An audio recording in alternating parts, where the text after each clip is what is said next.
Kemudian hubungan antara umur rencana dengan periode ulang dinyatakan dalam probability atau kemungkinan bahwa aksi tertentu akan terlampaui paling sedikit sekali selama umur rencana jembatan. Dan probability dinyatakan dengan rumus 1 ditambah dengan dalam kurung 1 dikurangi 1/r dipangkatkan dengan D, di mana PR ini menyatakan probability atau kemungkinan bahwa aksi tertentu akan terlampaui paling sedikit sekali selama umur rencana jembatan. Kemudian D di sini adalah umur rencana dalam tahun dan R adalah periode ulang dari aksi juga dalam tahun. Kemudian umur rencana dan periode ulang jembatan menurut RSNI tahun 2005 ini bisa dinyatakan bahwa untuk umur rencana 50 tahun, maka periode ulangnya apabila kita melihat pada kondisi batas layan adalah 20 tahun dan untuk keadaan batas ultimate ini adalah 1000 tahun. Kemudian untuk umur rencana 100 tahun, maka periode ulang pada kondisi atau keadaan batas layan sama, yaitu 20 tahun, sedangkan untuk keadaan atau kondisi batas ultimate ini adalah 2000 tahun. Nah, nanti kalian bisa mencari berapa probability apabila kita ingin mempunyai umur rencana dari jembatan kita yaitu sebesar 75 tahun, maka nanti tinggal dimasukkan ke dalam rumus ini. Kemudian, keadaan batas layan ini akan tercapai ketika yang pertama, jembatan sudah tidak layak pakai. Atau yang kedua, adanya kekhawatiran umum terhadap keamanan jembatan. Atau yang ketiga, adanya pengurangan kekuatan secara signifikan atau masa layan jembatan. Jadi tiga macam keadaan ini biasanya menentukan kondisi batas layan dari jembatan kita. Kemudian kondisi-kondisi pada elemen struktural yang menyebabkan tercapainya batas layan di atas, ini adalah apabila yang pertama adanya perubahan bentuk atau deformasi yang permanen, baik pada pondasi maupun pada pilar atau tiang jembatan. Jadi adanya perubahan bentuk pada pondasi atau pilar jembatan ini bisa menyebabkan tercapainya tiga macam kondisi atau keadaan batas layan ini. Misalnya jembatan sudah menjadi tidak layak pakai atau adanya perubahan bentuk pada pondasi dan pilar jembatan menyebabkan kekhawatiran umum. Kemudian yang kedua, yaitu adanya kerusakan permanen pada elemen-elemen struktural jembatan akibat korosi, retak, atau kelelahan fatik, kemudian akibat getaran, dan juga akibat banjir.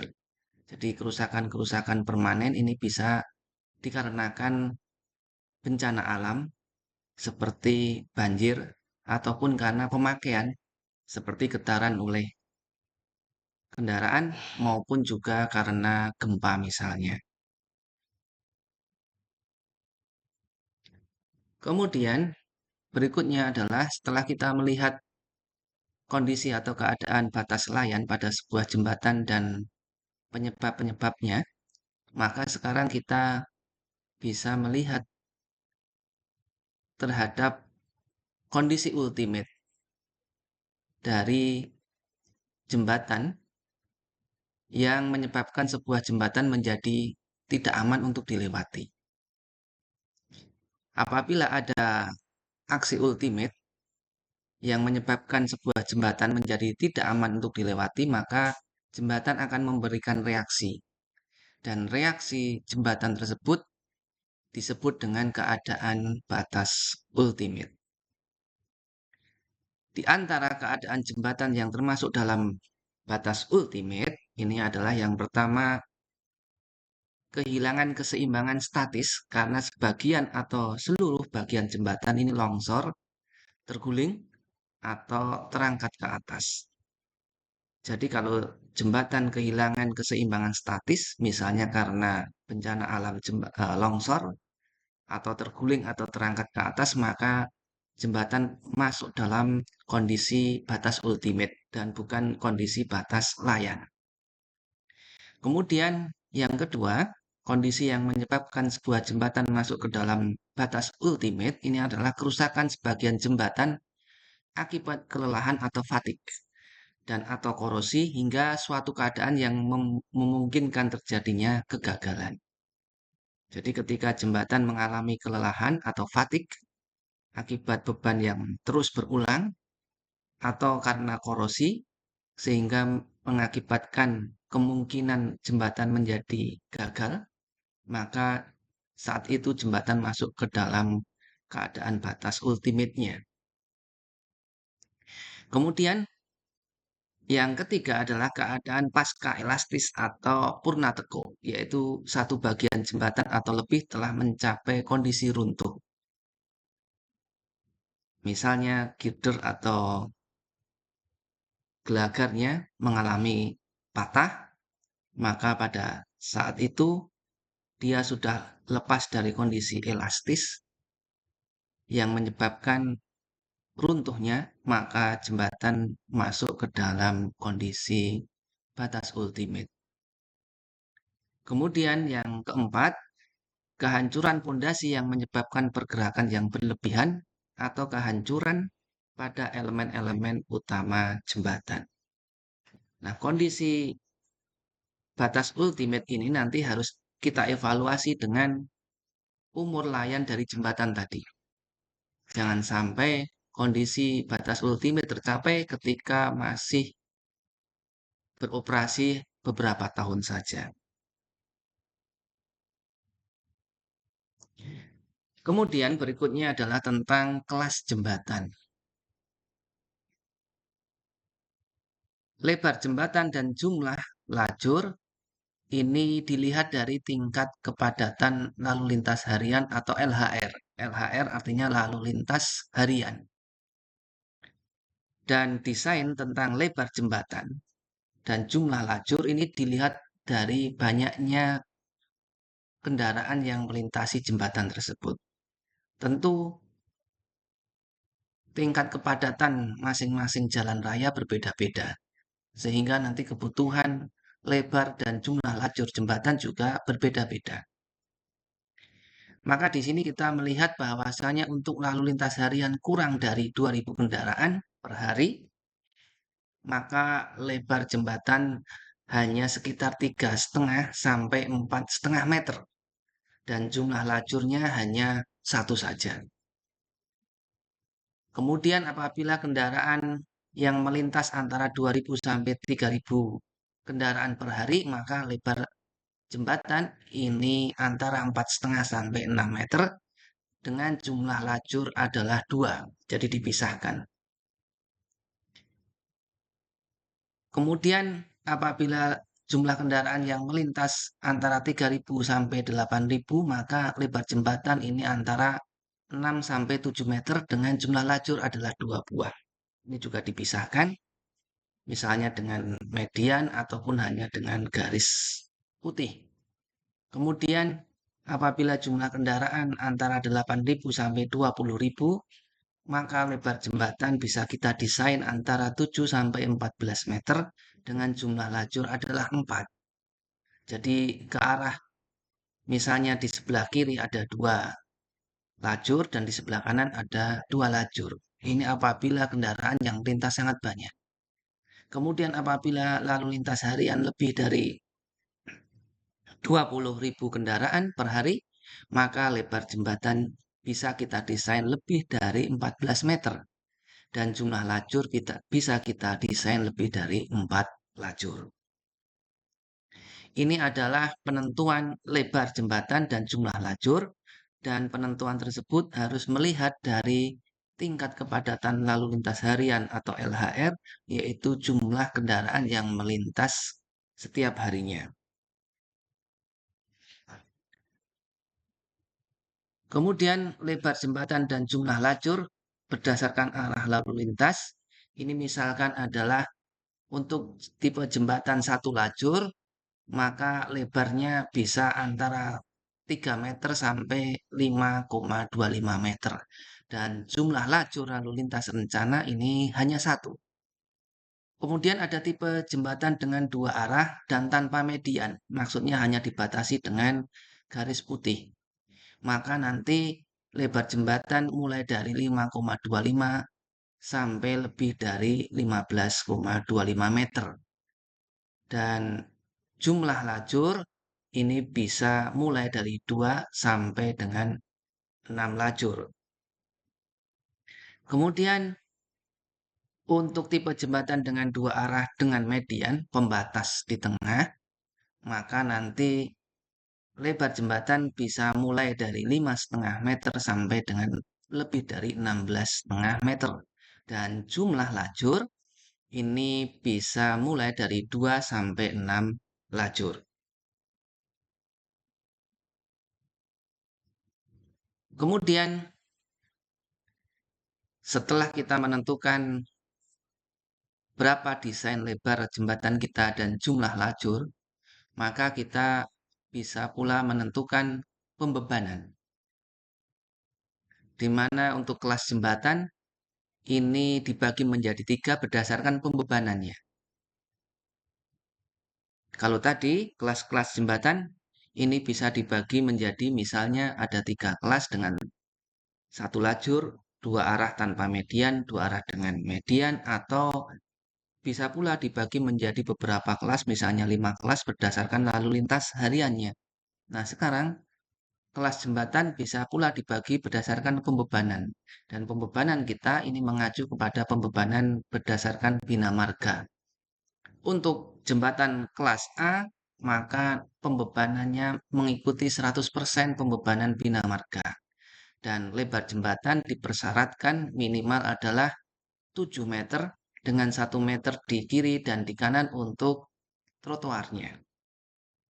Kemudian untuk kelas jembatan kelas B, maka pembebanan mengikuti 70% dari pembebanan bina marga dengan lebar minimal jembatan adalah 6 meter ditambah dengan setengah meter di kiri dan kanan untuk kepentingan trotoar. Kemudian kelas jembatan kelas C ini mengikuti 50% pembebanan dari bina marga dengan lebar jembatan minimal adalah 3,5 dan setengah meter di kiri dan kanan untuk trotoar.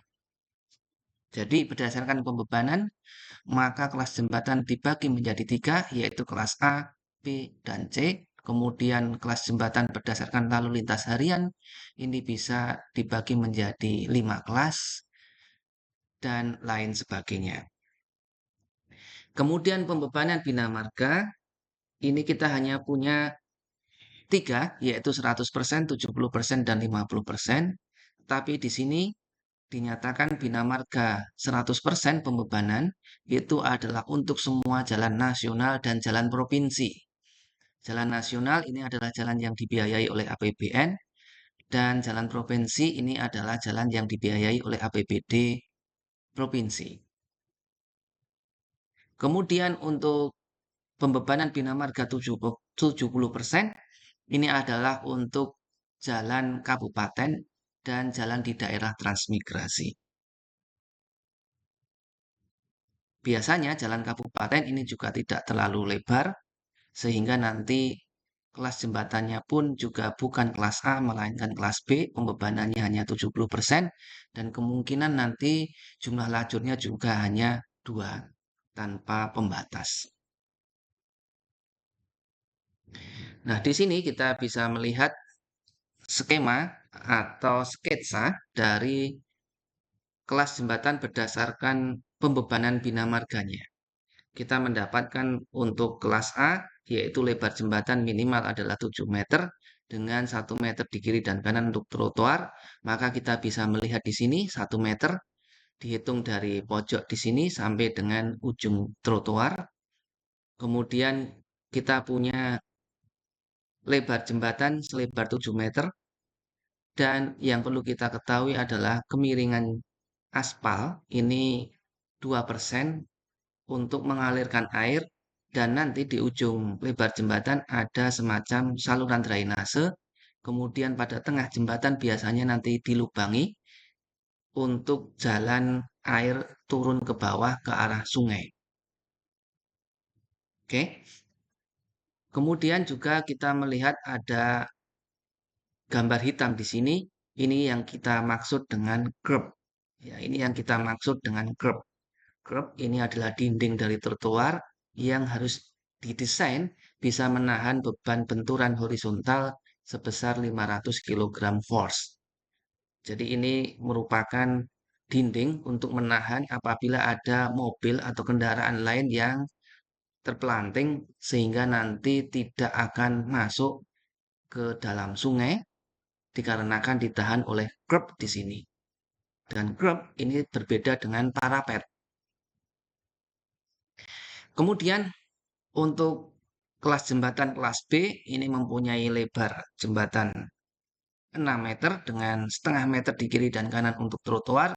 Ini bisa kita lihat di sini dimulai dari ujung sampai ujung, kemudian kemiringan 2%, lebarnya adalah 6 meter, kemudian ada saluran drainase di sini, dan ini biasanya saluran drainasenya dimasukkan di bawah trotoar untuk kemudian disalurkan ke bawah. Dan untuk kelas jembatan kelas C, ini kita punya 3,5 meter untuk lebar jembatan. Nah, ini kemungkinan ada kesalahan. Ini bukan 4,5, tetapi 3,5 ya. Kemudian setengah meter di kiri dan kanan untuk lebar trotoar di sini dan di sini. Kemudian kemiringan aspal juga sama, 2% untuk mengalirkan air ke saluran drainase dimasukkan di bawah trotoar untuk kemudian disalurkan ke bawah. Oke, jadi ini adalah tipikal kelas jembatan berdasarkan pembebanan bina marganya. Dan biasanya untuk kelas A dipakai pada jalan nasional dan provinsi, dan kelas B nanti dipakai pada jalan kabupaten maupun jalan di daerah transmigrasi.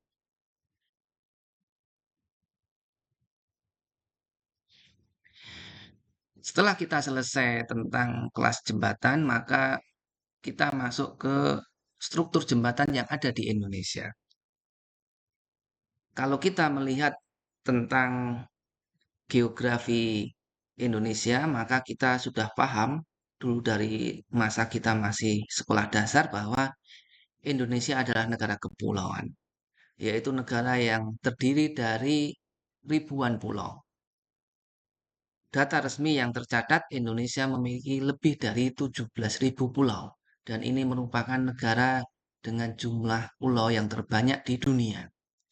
Maka salah satu hal yang harus dipikirkan ketika kita ingin melaksanakan komunikasi, kemudian transportasi maupun pembangunan, pemerataan pembangunan, maka adalah pembangunan jembatan yang menghubungkan antara satu daerah dengan daerah lain atau satu pulau dengan pulau lain.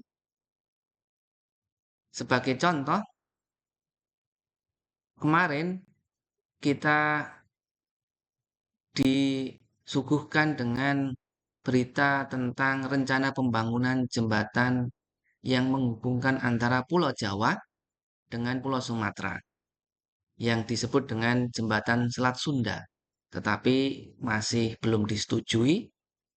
Sebenarnya ini sesuatu hal yang secara struktur sangat memungkinkan, kemudian juga bisa memperlancar arus transportasi atau perpindahan barang dan manusia. Tetapi ketika dilihat dari jumlah kendaraan yang melintas, kemudian biaya pembangunannya, kompleksitas strukturnya, maka masih belum disetujui oleh pemerintah.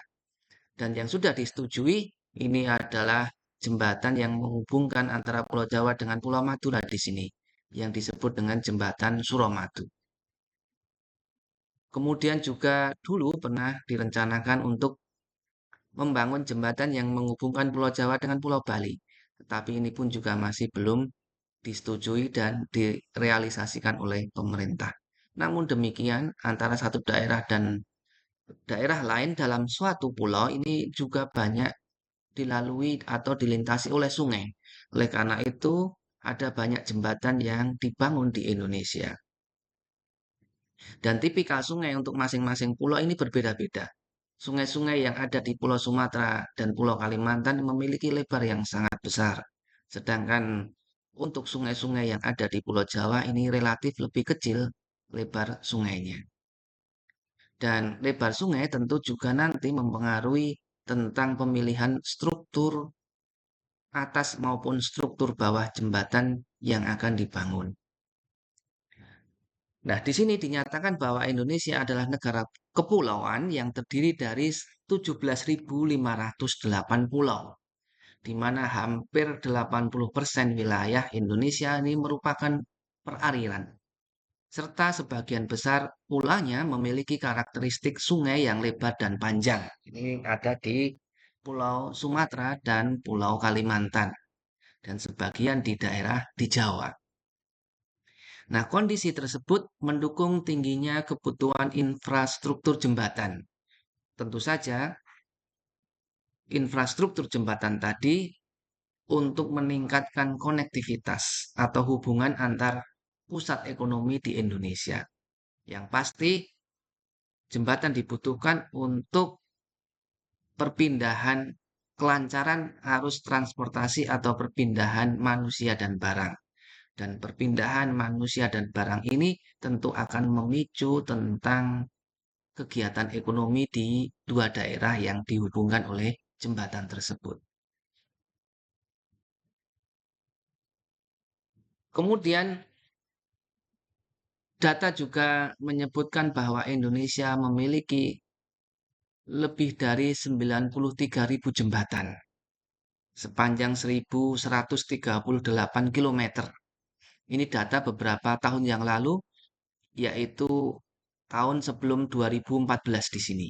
Sekarang sudah 2023, maka tentu saja jumlah jembatan kita meningkat, misalnya karena adanya pembangunan jalan tol. Kalau kita lihat di jalan tol yang sering saya lewati adalah jalan tol Solo sampai Surabaya, misalnya ada puluhan jembatan, maka panjang jembatan pun juga bertambah, tidak lagi 1.138 km, tapi lebih dari itu. Kemudian di antara 93.000 jembatan, 72.000 jembatan ini merupakan bagian dari jaringan jalan provinsi dan kabupaten atau kota. Sehingga kelas jembatan bisa berupa kelas A maupun kelas B. Sedangkan 21.000 jembatan ini merupakan bagian dari jaringan jalan nasional yang tentu saja kelas jembatannya adalah kelas A. Kemudian dari jembatan yang ada di Indonesia pada jaringan jalan nasional, tentu saja ini bagian dari 21.000 jembatan, misalkan. Jika dilihat dari panjang bentangnya, maka kita bisa mendapatkan bahwa bentang yang paling banyak itu adalah jembatan dengan panjang bentang 6 sampai 20 meter.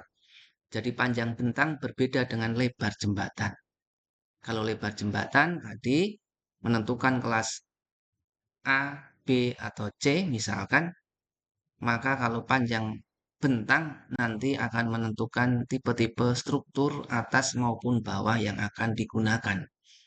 Dan untuk jembatan kelas A, ini paling banyak panjang bentangnya adalah 6-20 meter, yaitu sebanyak lebih dari 15.500 buah. Dan ini sekitar 74% dari seluruh total 21.000 jembatan. Oke. Kemudian untuk panjang bentang 20-40 meter, maka jumlah jembatan ada sekitar lebih dari 3.300 buah. Dan sekitar 15,7% dari total seluruh jembatan yang ada pada jalan nasional. Dan untuk jembatan yang lebih dari 100 meter panjang, maka jumlah jembatannya hanya 500 lebih. dengan persentase hanya sekitar 2,6% dari seluruh 21.000 jembatan. Oleh karena itu bisa kita petakan bahwasannya jembatan yang paling banyak dibangun di Indonesia itu adalah jembatan dengan panjang bentang antara 6 sampai 20 meter.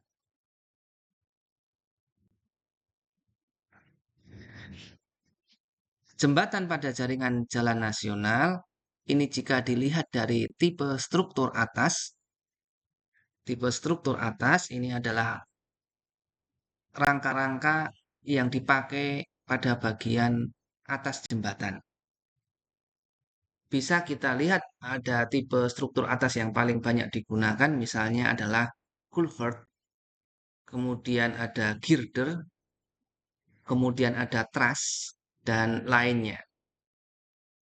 Jadi dari 21.000 jumlah jembatan tadi, maka yang paling banyak digunakan untuk struktur atas adalah tipe girder.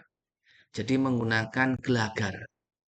Tipe-tipe jembatan menggunakan gelagar, baik gelagar dari beton bertulang cor di tempat atau cast in place atau in situ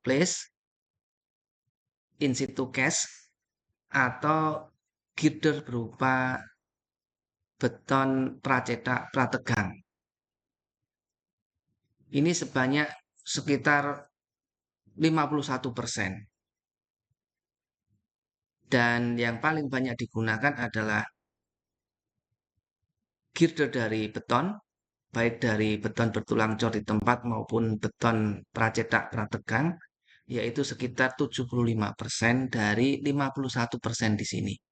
Adapun untuk girder dari baja, ini hanya sekitar 25% dari 51% di sini.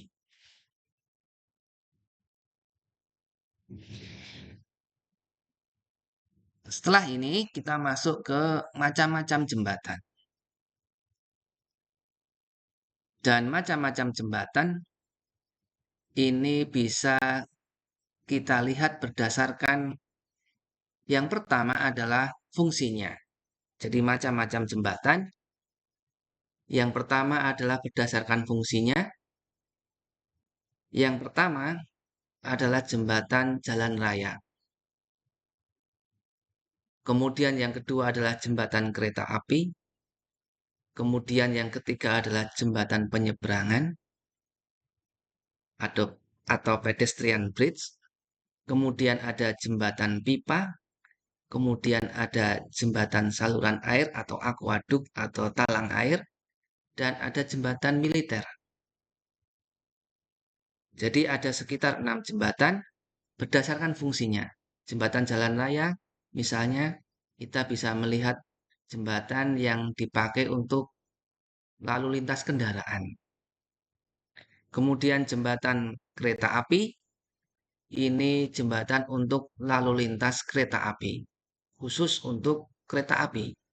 Kemudian nanti juga ada jembatan penyeberangan, misalnya untuk pejalan kaki. Kalau kalian lihat, misalnya untuk di kota-kota besar, pada jalan-jalan yang lebar, jalan-jalan utama, maka biasanya nanti untuk penyeberangan diberikan jembatan tersendiri. Di Jakarta misalkan, atau di Surabaya, atau mungkin juga di Solo, di Jogja, ada jembatan penyeberangan atau pedestrian bridge yang berfungsi untuk pejalan kaki menyeberang jalan raya yang lebar dan ramai. Kemudian ada jembatan pipa. Ini biasanya dipakai untuk menyeberangkan pipa Pertamina maupun pipa air PDAM, di mana nanti pada pipa-pipa tersebut dibutuhkan tekanan tinggi untuk mengalirkan, sehingga tidak bisa kalau kemudian pipa-pipa tersebut harus mengikuti bentuk kontur permukaan tanah yang naik turun dan lain sebagainya, karena mereka aliran minyak maupun aliran airnya bukan karena pengaruh gravitasi, tetapi karena dorongan atau tekanan yang kuat.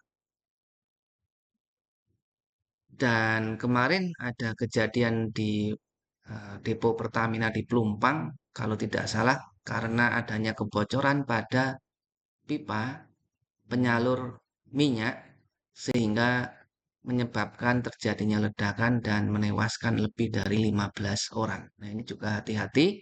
Oleh karena itu ada di daerah-daerah tertentu yang dilewati oleh pipa-pipa Pertamina, maka diberi tulisan dilarang mendirikan bangunan karena di bawah permukaan tanah ini ada pipa Pertamina bertekanan tinggi. Takutnya nanti ketika kita menggali, baik dengan menggunakan alat tradisional cangkul maupun alat-alat berat, bisa menyebabkan pecah atau bocornya pipa Pertamina yang menyebabkan adanya ledakan. Kemudian juga ada jembatan saluran air atau talang air atau aquaduk misalnya di sini, di mana nanti airnya difungsikan untuk irigasi. Jadi untuk saluran irigasi ini ketinggian atau kemiringan saluran sudah ditentukan, tidak bisa mengikuti kontur dari permukaan tanah juga. Oleh karena itu ketika melewati jurang atau lembah yang dalam, maka wajib dibuatkan talang air atau jembatan saluran air supaya nanti air tetap bisa mengalir. Kalau kemudian kita ikuti kontur pada permukaan tanah, maka jembatan ini akan naik turun dan tentu saja tidak bisa dialirkan. Karena memang tujuannya untuk mengaliri sawah-sawah atau ladang-ladang pertanian yang ada di daerah yang jauh dari sumber air. Kemudian yang terakhir adalah jembatan militer. Ini tentu saja adalah jembatan yang difungsikan untuk kepentingan logistik militer, baik penyeberangan alat-alat militer artileri maupun logistik-logistik misalnya truk pengangkut pasukan maupun truk pengangkut amunisi maupun truk pengangkut perbekalan. Dan biasanya jembatan militer ini adalah jembatan yang bersifat sementara, tidak perlu didesain sampai rinci, tetapi yang penting adalah bisa dipakai menyeberangkan pasukan dan perbekalannya dengan cepat. Dan biasanya nanti jembatan ini menentukan di dalam penyerangan suatu daerah atau pengepungan suatu daerah. Oleh karena itu jembatan militer ini biasanya hanya diberi waktu 1 kali 24 jam oleh komando militer supaya jembatan sudah tersedia. Lebih dari itu, kemungkinan pergerakan pasukan maupun perbekalan logistik ini bisa terhambat atau diketahui oleh musuh dan tidak menjadi suatu kejutan lagi. Oke. Dan biasanya terbuat dari ponton untuk menyeberangkan tank misalnya pada Perang Dunia Kedua. Ini harus cepat membuat jembatan supaya gerak pasukan tidak terdeteksi dan musuh nanti menjadi kaget dan tidak siap terkejut begitu. Kemudian yang kedua macam-macam jembatan menurut material konstruksinya atau bahan pembuatnya. Yang pertama adalah jembatan kayu, misalnya kita lihat pada bagian ini. Dan kayu yang dipakai ini bukan biasanya kalau di zaman dahulu, ini juga jembatan kayu yang ada di Prancis ya, di pegunungan Alpen, hanya menggunakan batang kayu katakanlah yang kemudian diluruskan dan diletakkan di atas dua tumpuan pada kedua ujungnya. Tetapi untuk sekarang, maka jembatan kayu ini memiliki estetika yang tinggi, oleh karena itu dibutuhkan kemampuan struktur yang lumayan besar pula. Karena untuk mendapatkan estetika, maka dibutuhkan panjang-panjang kayu yang lumayan. Salah satu caranya bukan memakai kayu murni, tetapi memakai kayu olahan yang disebut dengan glue laminated timber, artinya kayu yang dipanaskan dan dipadatkan begitu. Jadi ini merupakan kayu olahan, dipanaskan, dipadatkan, kemudian dijadikan satu, diklem atau dilem glue ya. Kemudian nanti baru bisa dibentuk menjadi jembatan karena memang lebar sungainya sangat lebar sekali. Kemudian juga butuh struktur yang kompleks, kemudian juga estetika yang tinggi juga. Kemudian yang kedua, berikutnya adalah jembatan beton atau concrete bridge. Ini biasanya terbuat dari jembatan cor di tempat atau in situ cash in place atau cash in place atau in situ cash ya. Jadi ada dua, satu adalah jembatan cor di tempat dan yang kedua adalah jembatan dari beton pracetak prategang yang tentu saja biasanya dibuat atau dipesan di daerah di batching plant atau kadang-kadang juga di lokasi untuk menghemat transportasi. Nah, ini misalnya adalah jembatan-jembatan yang terbuat dari beton eh, bertulang atau beton pracetak prategang. Kemudian yang ketiga ini sudah disebutkan jembatan beton prategang atau pre-stressed concrete bridge. Kemudian berikutnya adalah berdasarkan materialnya juga masih dibagi menjadi jembatan baja atau steel bridge. Steel bridge, maka nanti material penyusunnya terbuat dari baja dan biasanya untuk jembatan dari baja ini berupa jembatan rangka batang atau truss. Jadi jembatan rangka batang atau truss. Kalau jembatan dari beton ini biasanya merupakan jembatan girder atau gelagar. Jadi ini tadi ada gelagar terbuat dari beton pracetak prategang. Kemudian di sini beton yang tercetak yang terbuat dari jembatan yang terbuat dari beton bertulang, cor di tempat. Nah, kalau untuk jembatan baja biasanya berupa jembatan rangka batang atau truss dan ini sudah kalian pelajari cara menghitung gaya-gaya batangnya pada semester 2 kalau tidak salah. Kemudian berikutnya yang terakhir ada jembatan komposit atau composite bridge ya, composite bridge. Ini terbuat dari perpaduan antara baja dengan beton. Jadi terkadang nanti kita melihat ada beton yang dibungkus atau diselimuti oleh baja dan menjadi girder di sini. Tetapi ada pula nanti jembatan yang terbuat dari baja untuk girdernya. Ini baja murni, kemudian nanti di sini atasnya decknya begitu terbuat dari beton bertulang. Jadi komposit ini adalah perpaduan, misalnya di sini adalah baja, sedangkan pelat lantainya adalah beton bertulang. Sedangkan di sini kompositnya adalah karena ada gelagar yang berisi beton bertulang di dalamnya, kemudian ditutup atau dilapisi oleh baja.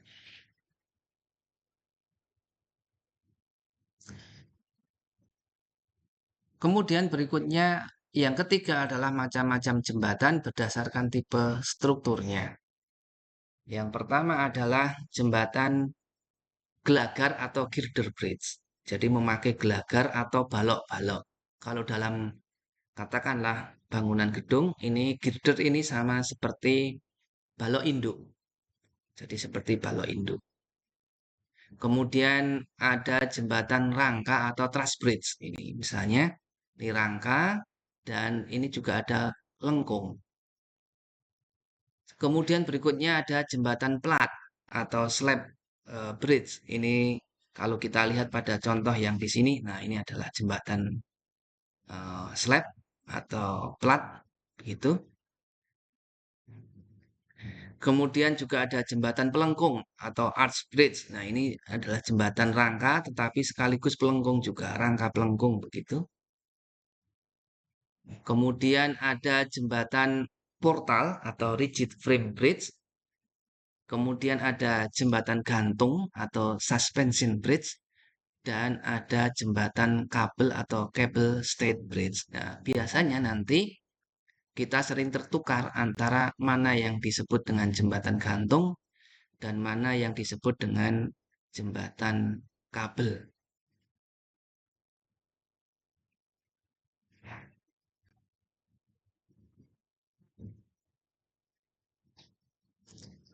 Nah, di sini ada jembatan rangka atau truss, misalnya di sini.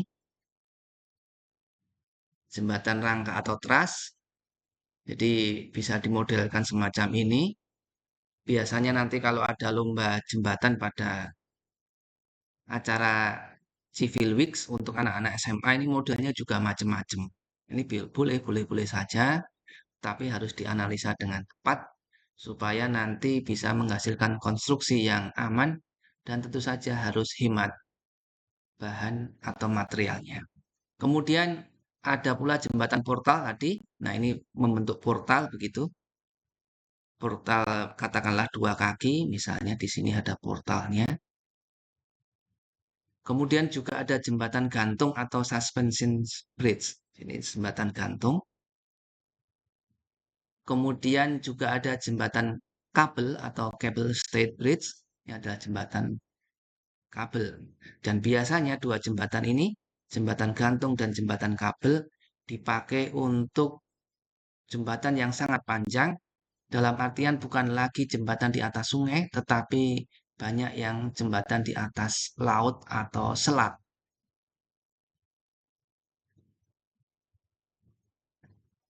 Kemudian macam-macam jembatan.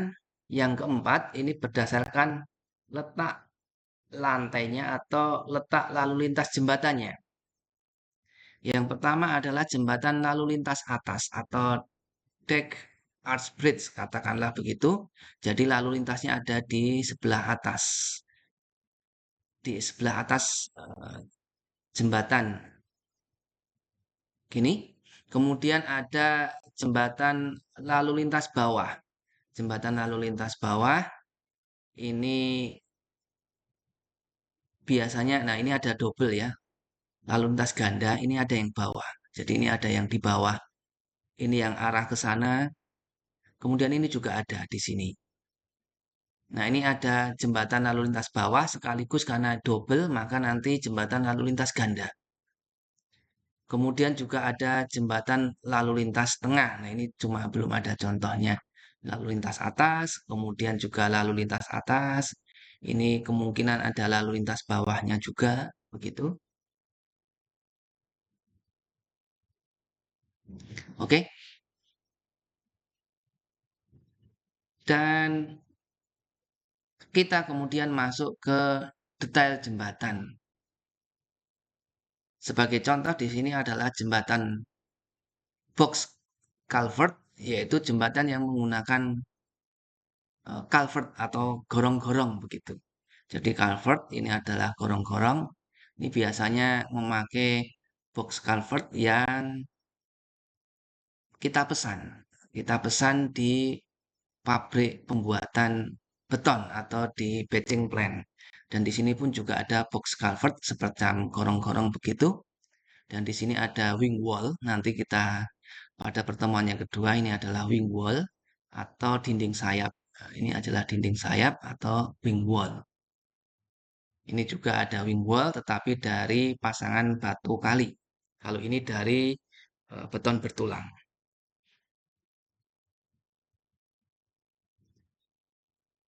Ini juga masih jembatan box culvert. Ini tetapi ini lebih dari satu atau dua box culvert. Ini panjang. Ini pun single ya, single box culvert. Ini perhatikan di sini ada abutment, di sini juga ada abutment dan di sini adalah wing wall-nya, di sini juga wing wall-nya.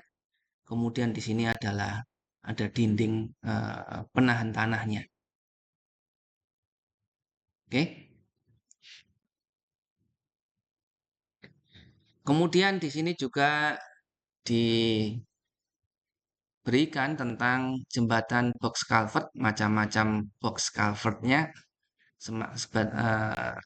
Sepertinya bukan box ya, tapi ini culvert ya.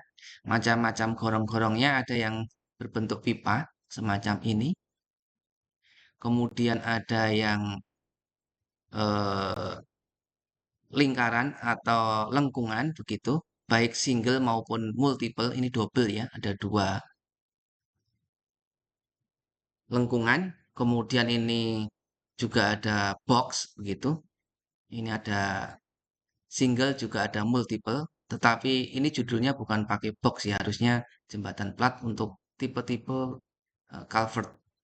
Ada yang tipe gorong-gorongnya pipa, ada yang setengah pipa atau lengkung, ada yang kotak, kemudian ada yang lengkung dari pasangan batu kali, kemudian juga ada yang terbuat dari logam atau metal.